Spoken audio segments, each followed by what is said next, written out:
Северная Атлантика. Холодная апрельская ночь 1912 года. Трансатлантический лайнер «Титаник» врезается в айсберг. В трюме огромная пробоина. Нижние палубы заливает вода.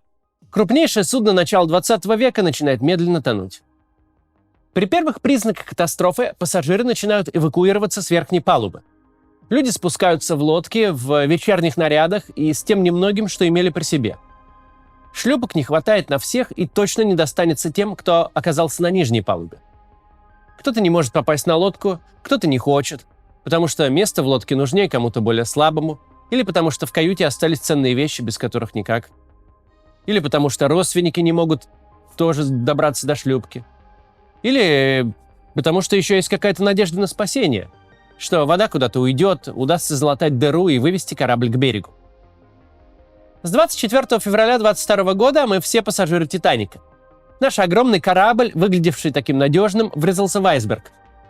Кажется, что гибель неизбежна, но запас прочности велик. Судно уходит под воду постепенно, а на верхних палубах даже играет оркестр и продолжаются танцы.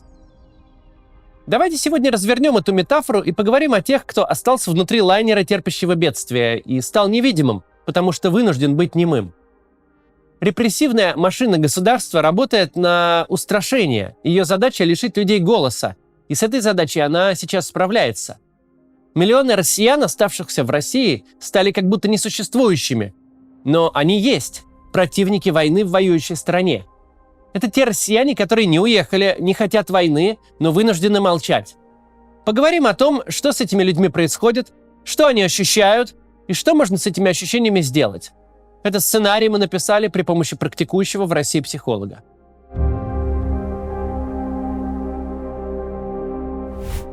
Важнейшие факторы, которым подвержены все, это длящийся сильный стресс и отсутствие чувства безопасности.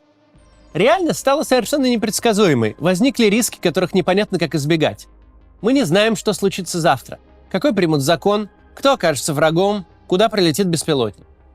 Детям за школьной партой вместе с таблицей умножения и стихами Пушкина втюхивают героическую смерть, а география и история изменились до неузнаваемости. Люди вокруг меняются или не меняются, но расхождения в ценностях стали очевидными. В России сейчас нигде не безопасно и никогда не спокойно. Все это можно пережить, если понимать, что кошмар закончится, а главное знать, когда именно. Но даже самые оптимистичные люди не могут ответить, а сколько еще ждать? Возможность базово определить временные рамки – важнейший фактор выживания в длящемся стрессе. Но сегодня любые попытки прогнозирования разбиваются о полную непредсказуемость ситуации. В итоге, когда мы не знаем, чего ждать, мы начинаем ждать самого ужасного. Казалось бы, прогнозирование и планирование должны как-то успокаивать, но на деле все работает не так. Потому что иметь уверенность, что спасение случится в конкретный момент, и лишиться ее гораздо разрушительнее для психики, чем не иметь уверенности вовсе. Самая устойчивая и здоровая позиция – ожидать, что все закончится и будет пережито, но не пытаться представить, как и когда. Россияне внутри страны переживают тяжелейшие экзистенциальные кризисы. Да, это нельзя сравнить с теми ужасами, которые переживали люди в концлагерях. Но механизмы переживания у людей этих событий все равно одни и те же. О них говорил Виктор Франкл, австрийский психотерапевт, выживший в нацистском лагере. Первыми сломались те, кто верил, что скоро все закончится. Потом сломались те, кто не верил, что это когда-то закончится. Выжили те, кто сфокусировался на своих делах, без ожиданий того, что еще может случиться.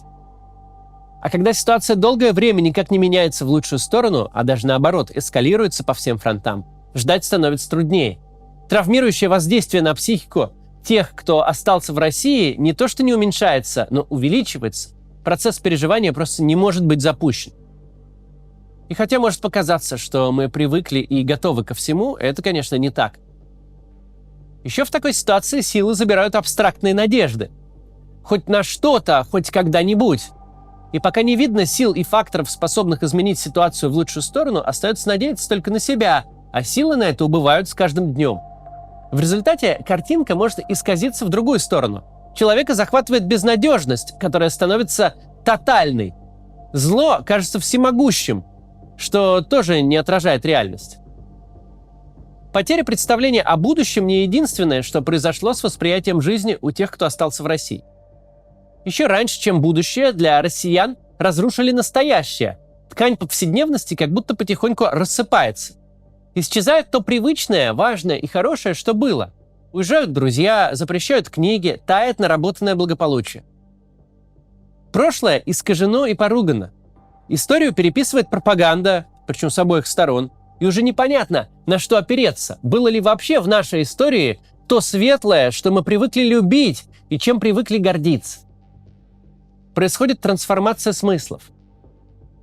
Для лояльной части общества эта трансформация скорее радостна, потому что подпитывает чувство величия, принадлежности к избранной нации, которая всех победила, снова победит и которой все завидуют. Для людей из оппозиции такая подмена ужасна, но пока они в стране, спорить они не могут. Слишком высок риск оказаться в тюрьме.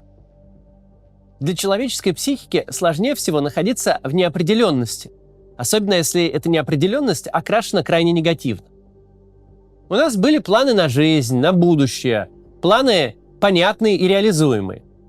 А разразившаяся война не просто их разрушила, но сделала построение новых затруднительным. Горизонт планирования сократился в лучшем случае до месяца, а оставаться стабильным, не зная, где и каким окажешься завтра, почти невозможно. Другое тяжелое явление, с которым трудно справиться – расщепление перегруженной психики. Что видят люди, оставшиеся в России? Вокруг как будто нет войны. Открыты рестораны, в кинотеатрах показывают нелицензионные фильмы. Кругом идет обычная жизнь, как будто ничего и не случилось. Человек, не отрицающий происходящее, знает и чувствует, какой ужас творится на самом деле. Но наблюдаемая им реальность не слишком пока изменилась. И это несоответствие создает расщепление, некоторые изменения сознания. В таком состоянии трудно оценивать риски, сложно принимать решения, хотя в моменте оно спасает от ужаса, защищает от непереносимых переживаний. Сюда же накладывается и то, что те россияне, которые против войны, находясь по факту дома, ощущают себя на оккупированной территории. Да, агрессор пришел в чужую страну, но и на пространстве своей страны он полностью захватил информационное поле, обвешал зетками города и уверенно транслирует убивающую идеологию. От этого не спрятаться. Когда в метро раздаются призывы записываться в армию, с билбордов зовут присоединиться к своим, а в бюджетных организациях собирают деньги на нужды фронта, у оппозиционных россиян создается обоснованное ощущение, что они живут на оккупированной территории и окружены врагами. Ощущение, что и сопротивляться нельзя, и возражать бессмысленно. Это чувство усиливается еще и тем, что даже самые ярые оппозиционеры внутри страны, да и не внутри, разобщены и подозрительны. Ровно для этого и проводятся репрессии, развивается культура доносов. Репрессии пока далеки от массовых, но даже точечных хватает для того, чтобы люди боялись, чтобы опасались говорить, не объединялись с другими схожих взглядов. Когда непонятно, кто сдаст, кто напишет донос, начинаешь на всякий случай остерегаться всех. И разобщение усиливается, а вместе с ним у жителей России появляется чувство одиночества и собственной маргинальности.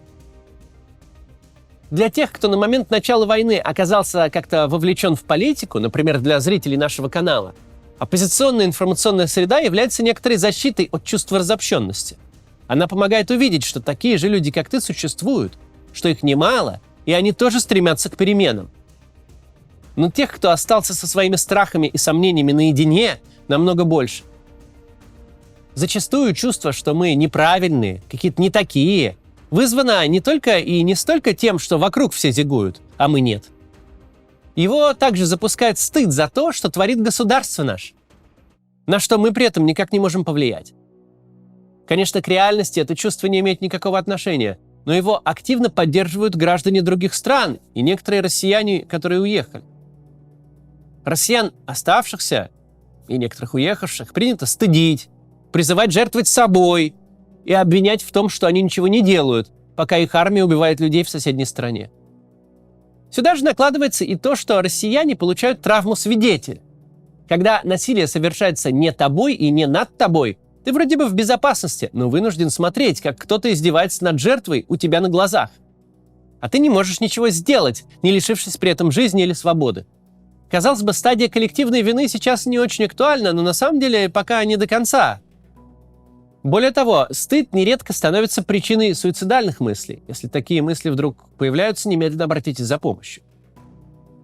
Важно регулярно себе напоминать: никто, кроме ограниченного количества реально виновных людей, которые когда-нибудь будут поименно названы в суде, не несет ответственности за путинскую агрессию в Украине.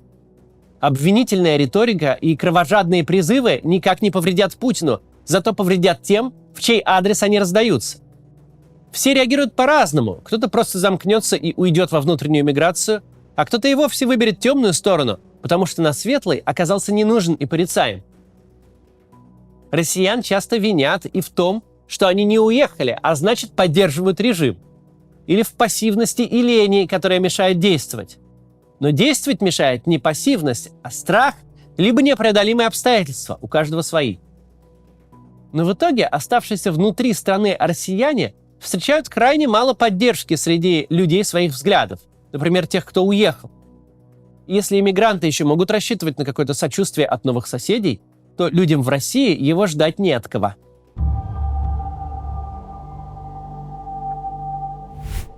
В моменте россиянам, оставшимся внутри страны, может казаться, что в море ужаса вокруг не поможет уже ничего, что никакая спасательная шлюпка не выдержит волн и не сможет дойти ни до судов, направляющихся на помощь, ни тем более до берега. А раз так, то и сопротивляться неотвратимому лишено смысла. Но сдаваться не стоит. Уныние неизбежно, и совершенно нормально, что временами мы чувствуем себя бессильными. Это временное состояние, и в ваших силах сохранить себя. Важно напоминать себе, что выбор остаться нормален. Если вы можете и хотите уехать, то, конечно, уезжайте. Но если не можете и не хотите, держите в голове мысль, что вы не одни. Антивоенных россиян в стране много, они дееспособны и не сдались. Они молчат, потому что вынуждены, но даже в молчании они способны узнать своих. Они поют антивоенные песни в барах, донатят оппозиционным СМИ, ходят на выборы, стоят в очередях протеста, они говорят на эзоповом языке на публике и на русском матерном на кухне с друзьями. Они, как и вы, надеются, что кошмар закончится, что спятили многие, но не все. Для многих война и то, что происходит сейчас с нашей страной, стали точкой, в которой исчезли смыслы. Непонятно, для чего жить и делать что-то, если впереди нас ждет только медленное, в лучшем случае, падение, обнищание и варваризация. Во всем этом важно находить для себя новые простые смыслы. Оставлять в жизни место для радости, несмотря ни на что. Заниматься тем, что нравится. Формировать связи с новыми людьми и поддерживать тех, кого знаешь давно. Не разочаровываться в людях и в себе. Важно помнить, кто вы, кем были до и кем станете после. Быть жителем страны, которую порицают, быть связанным с ней – это большой риск получить проблемы с собственной идентичностью. Сейчас вышло так, что называть себя русским стыдно, потому что само слово отняли, навешали на него уродливые смыслы и отменили историю. Потому что вас уравнивают с вашими соотечественниками, которым нравится война. Все это заставляет чувствовать себя лишенным этой самой идентичности. Но идентичность есть, и важно ее сохранить. Надежда на лучшее будущее есть. Просто мы не знаем, когда и как оно наступит, и не стоит рисовать себе четких картин, как и убеждать себя в них. Без риска разочарования справиться будет легче. Себя и свое душевное здоровье можно и нужно оберегать. Проводить время с понимающими вас людьми, строить краткосрочные планы. Не забывать о занятиях, которые вам нравятся, заниматься ими. Думать о будущем, именно вашем. Не откладывать жизнь на после войны, потому что она происходит сейчас и заслуживает вашего внимания. Если у вас есть силы на сопротивление, сопротивляйтесь. Если нет, сохраняйте себя, и когда-нибудь эти силы появятся, понадобятся. Не позволяйте себя винить. Не давайте осуждать ваш выбор.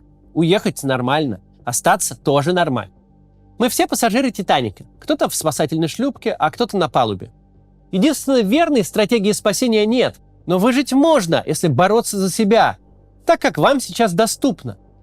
И не загадывать, как и когда рассеется морок. Чтобы остаться на плаву, важно помнить и верить, что вы обязательно все это переживете. До завтра.